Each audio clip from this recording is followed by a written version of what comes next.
Começando por esta questão do Inside Leader. O Inside Leader foi uma ideia que acabei por concretizar há algum tempo e que surgiu de um facto que para mim era evidente como docente de alunos que estavam muito preocupados em melhorar competências, que era a falta de casos portugueses de estudo, inspiradores e bons exemplos para poderem ser usados, não só nos trabalhos académicos, mas também como uma fonte de boas práticas para eles. E então foi desenhado este projeto que chamámos Inside Leader e começámos a procurar pessoas que pudessem cumprir este requisito. Por isso, no fundo, o conceito é buscar histórias inspiradoras, com resultados fora do comum e sempre na primeira pessoa. Portanto, contadas por quem já fez e não por quem acha que sabe como é que se faz. Que é um problema que nós temos por aí. Certo. Paulo, e agora pegando nesse projeto e já nos explica se entender, eu sei que esse projeto se tangibiliza em conversas com estes líderes de referência. E a minha primeira questão era exatamente isso. Nessas conversas que tem partilhado com estes líderes nacionais, identifica aqui estes temas da relação com o cliente como fator crítico na gestão, na liderança que eles próprios exercitam, exatamente, no sucesso deles. Há aqui estes temas da relação que eles próprios possam evidenciar como fator determinante para o sucesso deles. Sim, claro, porque não há empresas de sucesso sem muitos clientes e clientes rentáveis.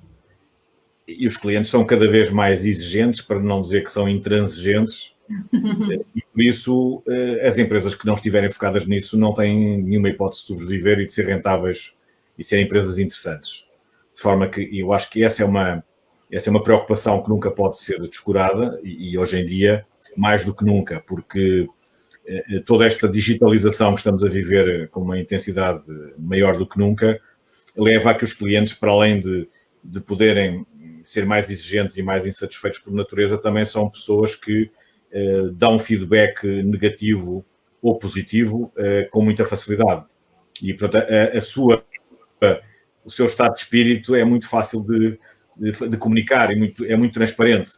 E essa transparência é terrível para quem não trabalha bem. Certo. Não há dúvidas que tendo essa percepção, as empresas têm que estar extremamente preocupadas em agradar, em servir o cliente. Eu lembro-me que quando viajava, e tenho viajado bastante, muitas vezes ia a restaurantes, estavam muito bem localizados e onde o serviço era péssimo. E eu pensava, pois, eles podem dar-se ao luxo de ser assim porque eu e provavelmente as pessoas todas que estão aqui a almoçar nunca mais cá vão voltar. E por isso eles não têm nenhuma preocupação em servir bem. Na altura não havia digital, não havia internet, não havia TripAdvisor, não havia TheFork, não havia Google, não havia nada disso. E, portanto, eu não conseguia saber o que é que as outras pessoas pensavam daquele restaurante. Hoje isto é impraticável. Ele se continuar a funcionar assim, nunca mais tem clientes. Não, e isso partilhas, Paulo, e que esta pandemia, aliás, eu remetia já isto para a segunda questão, Paulo, que é esta pandemia que todos nós começámos a viver no início deste ano civil, veio claramente criar aqui uma mudança de paradigma nos negócios, ou seja, esta ação disruptiva que isto veio trazer à forma de se estar nos negócios e como se gera os negócios, obrigou muito também a que os empresários, nessa linha do que tu partilhavas ainda agora mesmo, tivessem que repensar os negócios e estruturá-los em função disso, certo? Também sentes isso? Sim, claro. Eu penso que neste momento nós podemos olhar para o futuro estruturando as nossas ideias de várias maneiras, mas eu acho que há uma primeira linha de orientação do ponto de vista do raciocínio que tem a ver com aquilo que se passou até agora nessas mesmas empresas. E eu acho que há dois segmentos de empresas, aquelas que trabalharam bem no passado, e trabalhar bem não significa vender muito, significa vender com margem, vender com rentabilidade, capitalizarem-se. E é curioso que no Inside Leader nós temos entrevistas com diversos empresários, já há mais de uma dezena neste momento, e que todos eles têm focos diferentes, mas que são igualmente importantes. Portanto, nós tivemos entrevistas com empresários em que o foco deles foi rentabilidade e capitalização da empresa. Temos outros em que não foi nada disso. E foi só crescimento sem capitalização, porque as pessoas não acreditavam que pudesse acontecer o que está a acontecer agora. E o que é que acontece nas empresas que têm uma boa estrutura financeira, por exemplo, comparativamente com aquelas que não têm?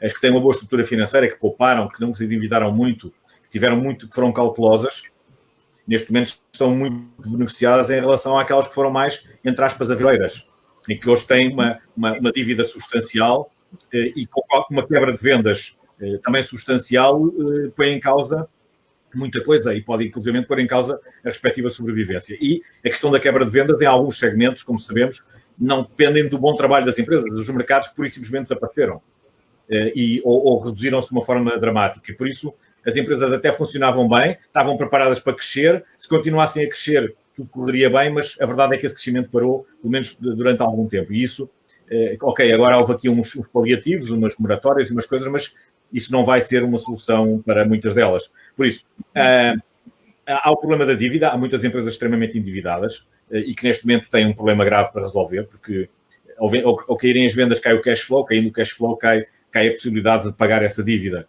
E, por outro lado, também havia empresas que até estavam com um bom caminho em termos de vendas, mas depois tinham uma rentabilidade muito insuficiente. Faturavam muito, mas tinham muito poucos resultados. E isso são, digamos, as más notícias. São aquelas que eu acho que vão ter muita dificuldade em conseguir procurar caminhos positivos no futuro. Enfim, respondendo à pergunta. O que é que elas têm que fazer? Eu acho que elas têm que inovar, têm que se diferenciar. Isto é a conversa do costume, mas a verdade é que mais do que nunca isso é absolutamente essencial. Estarem focadas em rentabilidade para poderem libertar cash flow e mais do que nunca vai ser essencial nos próximos tempos. Caso contrário, eu acho que vão ter muitas dificuldades em sobreviver. Portanto, o que é que está a acontecer? Tem clientes em que isso está a acontecer. Eles foram, por razões de percepção de risco, eles foram muito rápidos a reagir a esta crise. E eu tive, enfim, a sorte e o privilégio de trabalhar com alguns durante estes meses, logo a partir de meados de março, no princípio de abril, e eles apanharam um susto, vamos dizer assim. Em alguns estavam muito confortáveis e o susto foi bom porque fez-los pensar que tinham que mudar coisas, e outros estavam já desconfortáveis e o susto ainda os pôs mais desconfortáveis e também tiveram que mudar muita coisa. E hoje em dia estão muito melhor do que estavam antes da pandemia. E em muitos casos estão a vender mais do que vendiam antes da pandemia e os mercados deles baixaram drasticamente, ou seja, eles seguramente que foram buscar muitos clientes à concorrência.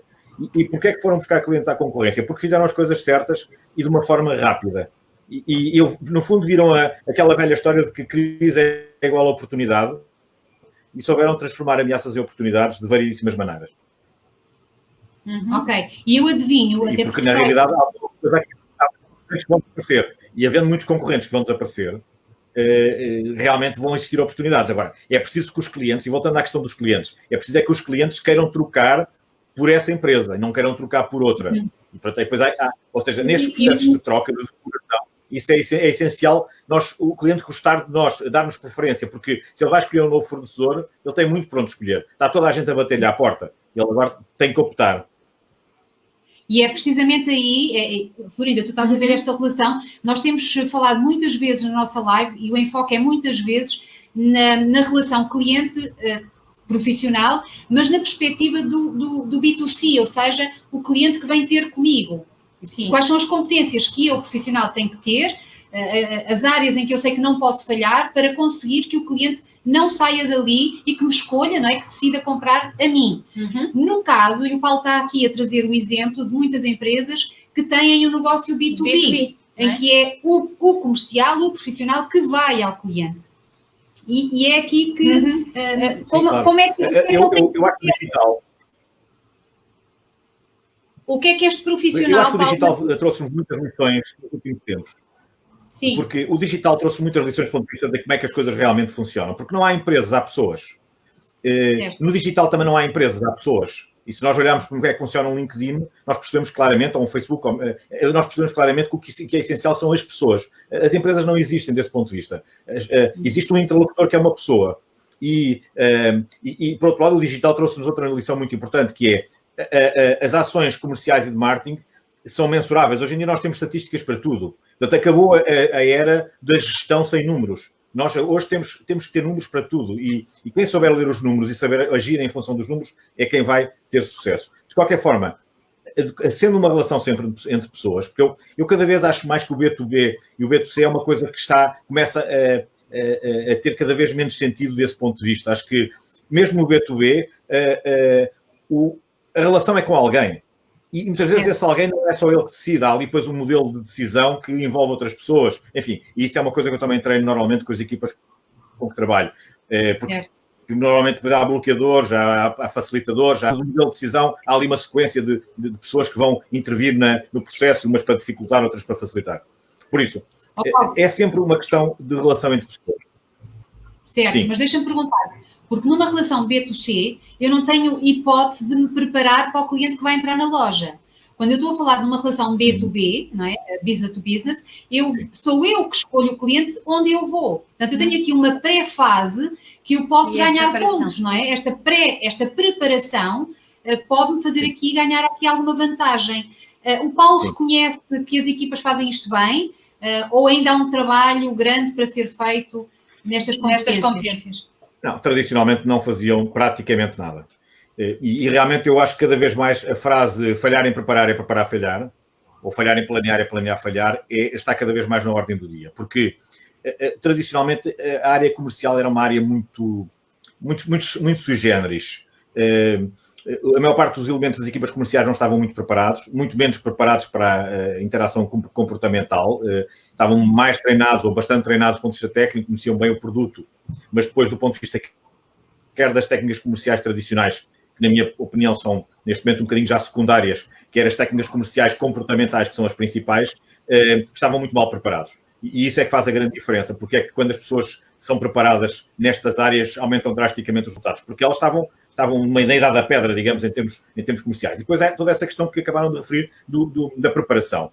Desde a preparação de com quem é que eu vou falar, de como é que eu vou gerir o meu dia, ou como é que eu vou gerir o meu mês, a minha semana e o meu dia, como é que eu vou dedicar tempo, porque o tempo é o único recurso que não é recuperável, como é que eu vou dedicar o meu tempo àqueles clientes que realmente me interessam, que têm potencial para serem bons clientes, e vou deixar de acompanhar clientes que são menos interessantes porque não têm potencial de rentabilidade. Saber olhar para o cliente como uma fonte de rentabilidade que não se olha. E depois, se conhecer o cliente, uma coisa essencial é saber ouvir, saber observar, que é uma coisa que normalmente não se faz. A maior parte dos comerciais tradicionais falavam muito e ouviam pouco. E enquanto falavam, sim. É uma característica de muitos comerciais, têm muito para dizer, então falam e não ouvem praticamente o cliente. E nós, mudando esse paradigma, conseguimos que as equipas comerciais tenham uma atitude completamente diferente, e por isso conhecem muito bem o cliente, porque o gostam de ouvir, não gostam de se ouvir a si próprios, gostam de ouvir o cliente.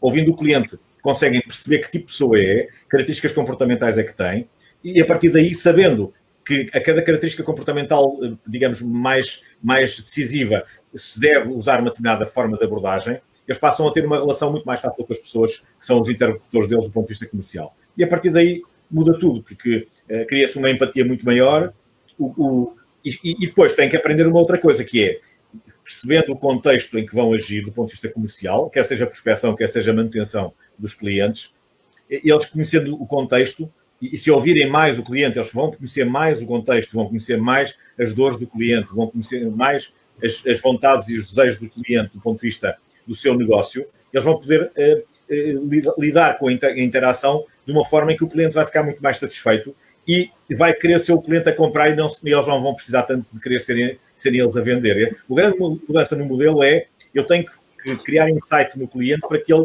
me queira comprar e não eu ter que forçá-lo a comprar mesmo. Exatamente. É ele que me escolhe, não é? Isso leva-nos aqui àquela questão que nós já tivemos também a possibilidade de partilhar, que vender é uma arte, como muita gente continua a dizer, ou vender é uma ciência. E quando tu falas agora destas questões, Paulo, que é das competências comportamentais e relacionais do profissional comercial, as pessoas às vezes podem pensar que isto é um bocadinho arte, porque ciência é conhecimento técnico. Até que ponto é que isto que estás a falar, que são as competências comportamentais, não tem nada a ver com a arte, mas tem a ver com ciência, não é? Tem tudo a ver com ciência, não tem nada a ver com arte. Eu estou-me a lembrar aqui de um caso que trabalhei, de uma empresa, por acaso aqui bem próximo de vocês, que tinha, vou falar de dois comerciais que eram os extremos opostos. Uma comercial extremamente faladora, extremamente dinâmica, que tinha muita dificuldade em falar pouco e tinha muita dificuldade em ouvir, e prejudicava-se muito com isso. E ela percebeu isso ao longo do nosso trabalho, porque muito do trabalho é feito com gravações e as pessoas depois conseguem auto-observar-se nos teatros que fazemos e percebem os seus próprios pontos de melhoria e acabam por mudar rapidamente, porque percebem que têm que mudar. o nosso cérebro ajuda-nos muito a fazer uma autoavaliação e ajuda-nos o nosso inconsciente ajuda-nos a eliminar coisas que nós não gostamos em nós próprios. E o outro era um outro vendedor que era muito introvertido, muito técnico, e que era perfeitamente o oposto dela. Trabalhando estas áreas comportamentais e eles percebendo como é que as coisas funcionam do ponto de vista comportamental, hoje ambos têm muito melhores resultados, porque ambos são pessoas muito mais equilibradas. Ela falando muito menos e sabendo ouvir muito mais, ele falando um pouco mais e estando menos tempo calado, mas dizendo aquilo que é absolutamente necessário dizer. Porque o grande comercial, é muito importante que se perceba que o grande comercial é sobretudo aquela pessoa que só fala essencialmente para fazer perguntas. Aliás, eu tenho aqui um cliente que presidente do Conselho de Administração de uma empresa onde fiz um projeto que me dizia, uma vez disse-me assim, eu nunca mais vou esquecer daquilo que tu disseste, ele trata-me por tu, porque também foi colega aqui há uns anos, e disse assim, nunca mais vou esquecer, o grande comercial é o grande perguntador. E eu agora sou um grande perguntador e estou farto de fazer negócios por causa disso. Porque ele percebeu que ele era uma pessoa que conhece imensa gente, é um excelente de relações públicas, mas falava muito também. E começando a construir e a aprender a construir perguntas, pomos as outras pessoas a falar. E as outras pessoas, gostando de falar de si próprias, toda a gente gosta de falar de si próprias, no fundo, criamos muita empatia com elas e, por outro lado, ficamos a conhecer muita coisa delas. E, portanto, isto é o ideal. E, a partir daí, nós podemos desenhar a nossa estratégia, a nossa tática, para abordarmos aquela pessoa da forma perfeita. E, a partir daí, temos muito melhores resultados. Exatamente. Sem dúvida. E aqui é que reside a ciência, não é? A ciência das competências comportamentais. Não estamos a falar em arte nem achismo, mas são efetivamente competências que têm uma base científica e que são fundamentais para nos levar ao sucesso. Nós muitas das vezes partilhamos as competências na arte de encantar e as pessoas até podem achar, isto é uma arte. Não é uma arte, isto tem ciência por trás. Porque obviamente estão fundamentadas em estudos, em análises comportamentais, em análises científicas na área do conhecimento do cérebro humano e como é que se operam as mudanças. E, portanto, não são encantamentos por achismo, é um encantamento com uma base científica. E eu, como leiga que sou e que sempre ouvi dizer que vender é uma arte, eu achava que aquilo era uma grande tirada e afinal não é tirada nenhuma, não é? Claro. Não tem grande... Aliás, para validarmos isto, Florinda, é muito fácil. Se perguntarmos a um vendedor com muitos anos de experiência porquê é que ele fez aquilo que fez, se observarmos uma interação com o cliente, ele não sabe explicar. E, portanto, se nós não sabemos explicar que não há que sempre fez. A maior parte dos comerciais aprenderam por tentativa e erro ou por cópia. Portanto, ou porque tiveram um colega que lhes ensinou e eles copiaram, ou porque tentaram de várias maneiras e acabaram por escolher uma delas. Só que isso aí tem um problema, que aliás é comum às técnicas de vendas tradicionais, que eu não posso, por muito que eu use as técnicas de vendas tradicionais e que até saiba mais ou menos quais são as boas práticas, depois falta-me aqui uma coisa fundamental, é que as pessoas não são todas iguais. Como é que eu posso usar sempre as técnicas se eu posso interagir com pessoas que são completamente diferentes entre si? Uma pessoa introvertida, vamos chamar introvertida, enfim, naqueles modelos que nós usamos é a pessoa azul. Como é que uma pessoa introvertida, não posso lidar da mesma maneira, nem posso usar as mesmas palavras, nem as mesmas abordagens, nem os mesmos scripts, porque nós também treinamos os scripts, escrevemos os scripts e definimos o que é que tem que ser dito para cada tipo de abordagem, para cada tipo de produto, inclusivamente. Eu abordar uma pessoa introvertida, se eu a abordar da mesma maneira que abordo uma pessoa extrovertida, não vai correr bem. Não funciona. Não. Porque elas têm interesses, têm energias completamente diferentes. E por isso, eu tenho que saber como é que se lida com cada uma delas. E um comercial que tenha sido preparado para isso, faz as coisas de uma determinada maneira porque sabe que assim é que vai... Porque é que vamos conseguir preparado? Portanto, um artista, no sentido de o comercial da arte, ele não vai conseguir nunca explicar porque é que fez assim. Fez porque fez. Certo. Foi uma arte, foi um live. Eu ouvia muito os comerciais dizerem assim, eu não percebo porque eu até já li uma série de livros sobre vendas e eu hoje visitei 5 clientes e eu acho que faço aquilo muito bem, mas em 2 correu muito bem, em 3 correu muito mal. E eu não sei porquê. Claro, ele em 2 correu bem porque aquilo que ele faz normalmente ajusta-se àqueles perfis comportamentais e não se ajusta ao perfil comportamental dos outros 3. E, portanto, ele, é uma questão estatística. Vai correr bem nos, vai correr mal noutros. Certo, exatamente. Paulo, e quando tu dizes porque é que um comercial faz aquilo que faz, ou que faz aquilo há não sei quantos anos, ou porque há tentativa e erro, ou porque utopia. E a questão de eu ser de determinada maneira. Eu sou uma pessoa introvertida. Eu posso ser uma boa comercial? O que é que eu sou? Não conta para essa eficácia? O que é que eu sou? Eu, comercial. O que eu sou é o ponto de partida. Isto é como em tudo nos processos de transformação. Eu sei onde estou e sei onde quero chegar. Uma pessoa extrovertida quer ser mais introvertida porque acha que o extrovertido está assim, acha que ser o caminho que tem que percorrer. Lá está, é tudo objetivo, é tudo tangível. E a pessoa percebe os passos que tem que dar, e depois percebe as metodologias, tem ferramentas para poder usar, mas e também, como isto também está muito baseado em programação neurolinguística, as pessoas percebem como é que se devem avaliar a si próprias, como é que devem posicionar-se e quais são os gaps que existem entre aquilo que ela é, naquele momento, antes da transformação, digamos, de comercial mediano para super comercial, o gap que existe e o que é que ela tem que fazer para combater isso.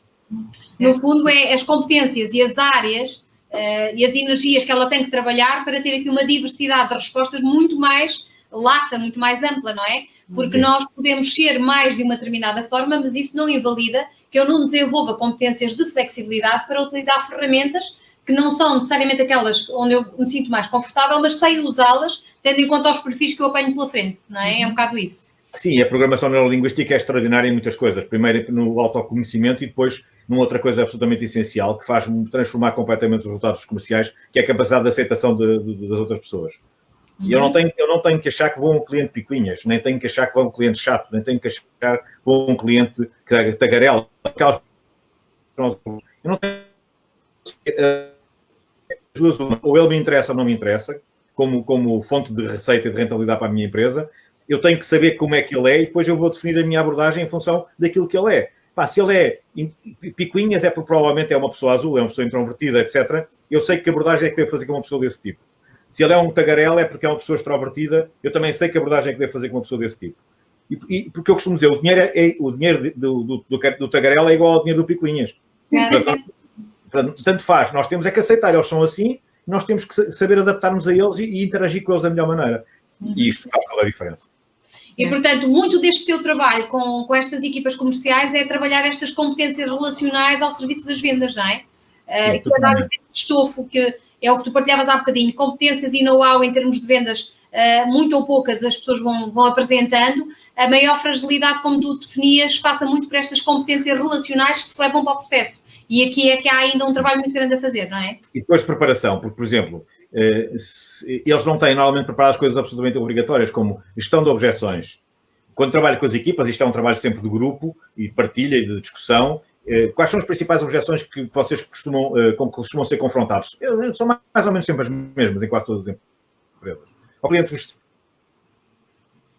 acha que deve ser a resposta ideal à sua objeção. Isto pode demorar meia hora até descobrirmos qual é a resposta ideal. Ou seja, se ele improvisar a resposta e não a tiver preparada, aquilo vai correr mal.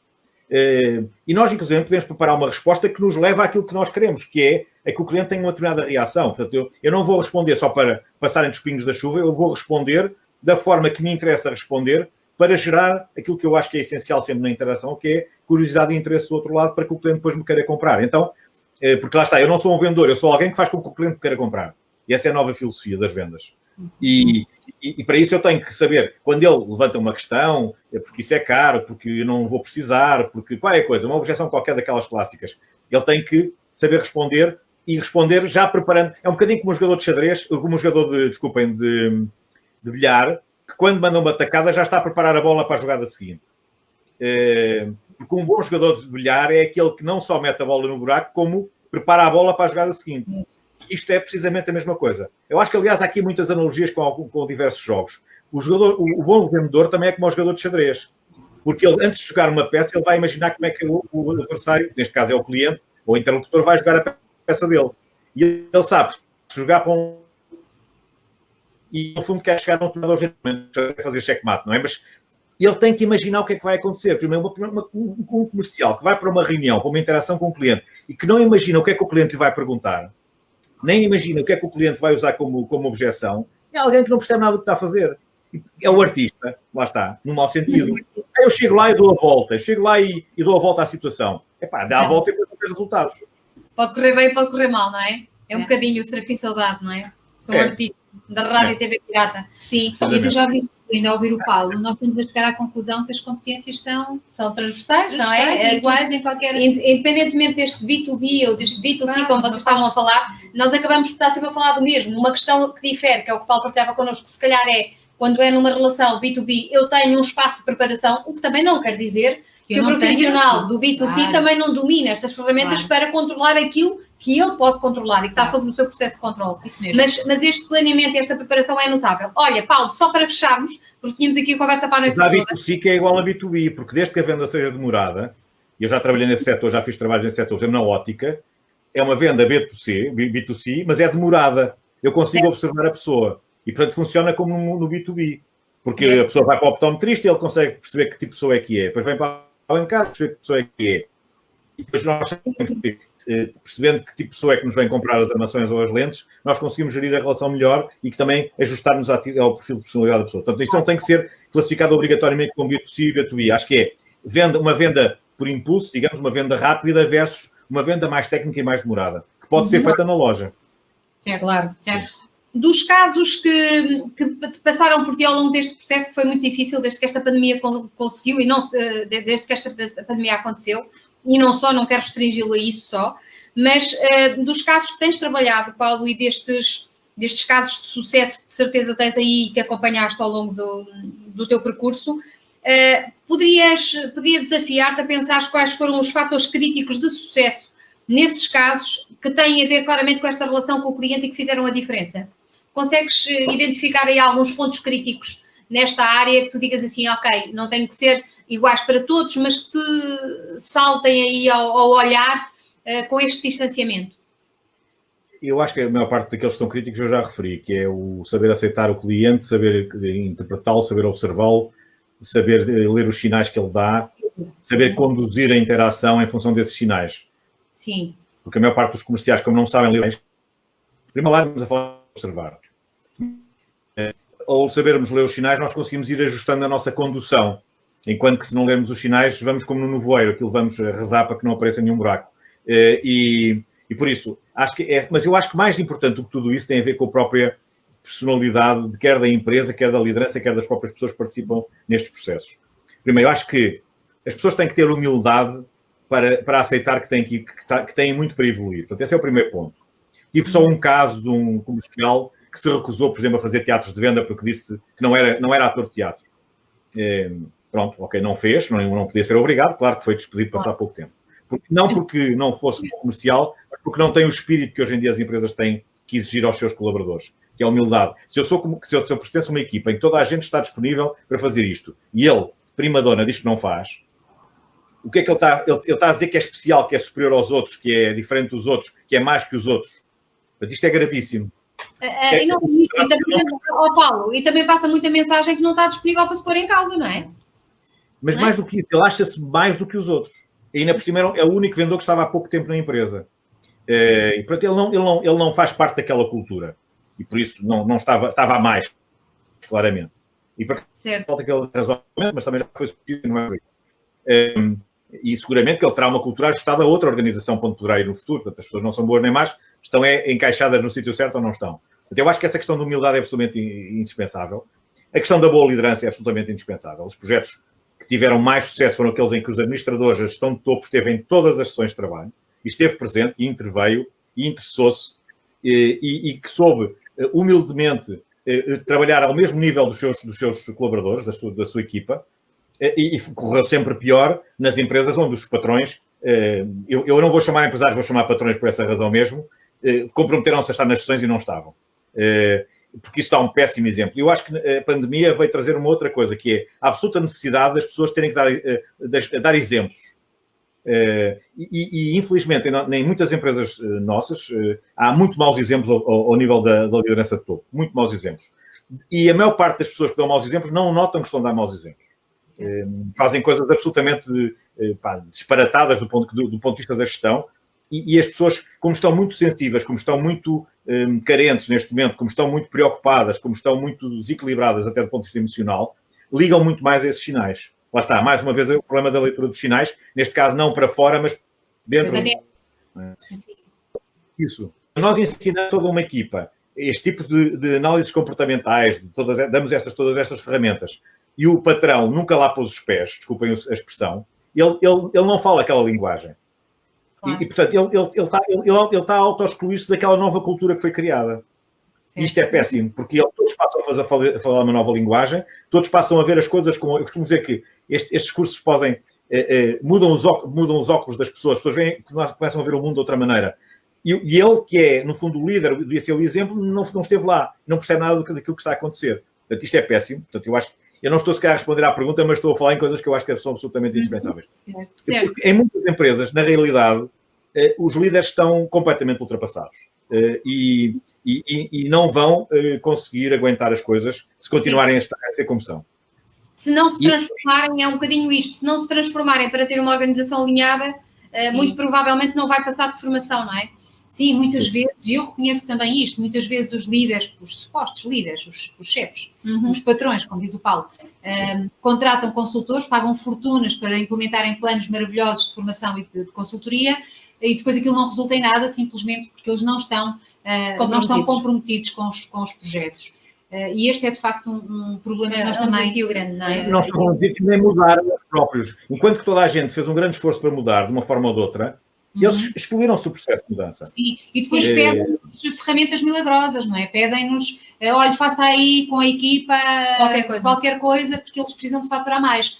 E há aqui um compromisso que eles têm que ter, que é o fator crítico para que a coisa resulte, e eles delegam completamente essa responsabilidade. E é isto que o Paulo fala, que é a congruência organizacional, ou seja, não vale a pena estarmos a trabalhar uma equipa de vendas ou um conjunto de pessoas numa série de competências, se depois não há congruência e cultura organizacional para a partilhar e para a desenvolver todos os dias. Claro. Portanto, esta incongruência depois acaba por desmontar todo o potencial. Claro, eu quando digo isto, eu não estou pôr em causa a qualidade dessas pessoas, porque alguns deles são excelentes inovadores, são excelentes criativos, são pessoas que são excelentes empreendedores, porque estão sempre a pensar em fazer coisas novas, mas são péssimos líderes. Claro. Isso... E o problema é que as empresas que mais sucesso têm, cada vez que acredito mais nisto, e agora, durante estes meses, isso para mim ficou cada vez mais claro, porque parei um bocadinho para pensar agora sobre tudo o que aconteceu este ano, e, enfim, o privilégio que tive de trabalhar e melhorar os resultados, e é ultrapassado mesmo estas situações, mas parando para pensar, realmente há situações de grande desequilíbrio, porque o grande empreendedor, aliás, isto está estudado, o grande empreendedor é aquele que gera bem em alturas de crescimento, mas gera muito mal em alturas de pressão e de declínio em termos de vendas.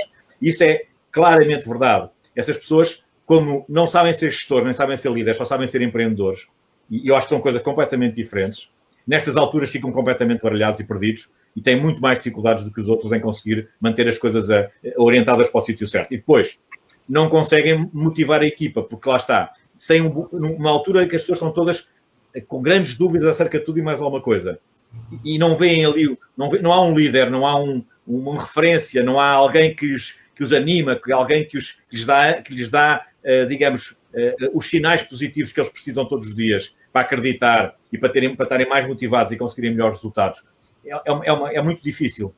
Exatamente, não há limite. Extremamente curador. Eu acho que esta crise vai ser extremamente curadora, não só em relação àquilo que normalmente é o nosso foco, que é se o produto é competitivo, se está a bom preço, se as variáveis do mix, digamos, se está-se a trabalhar com o canal certo, se está a relação com o cliente, evidente, neste momento.